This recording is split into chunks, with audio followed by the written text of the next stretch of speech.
How to assign tasks in Todoist. Want to delegate work in Todoist? Here's how to assign tasks step by step. So first, go ahead and open the project where the task lives.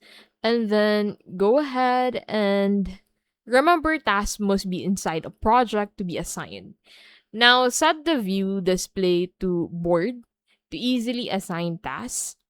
And then from here, go ahead and select a specific task under the list which you want to assign to a specific person. For example, you want to assign plane tickets to a specific user.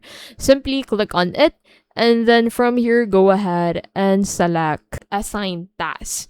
So if you have more than one person on the team, you can actually assign tasks, but if you're the only person on the team, be unable to do that.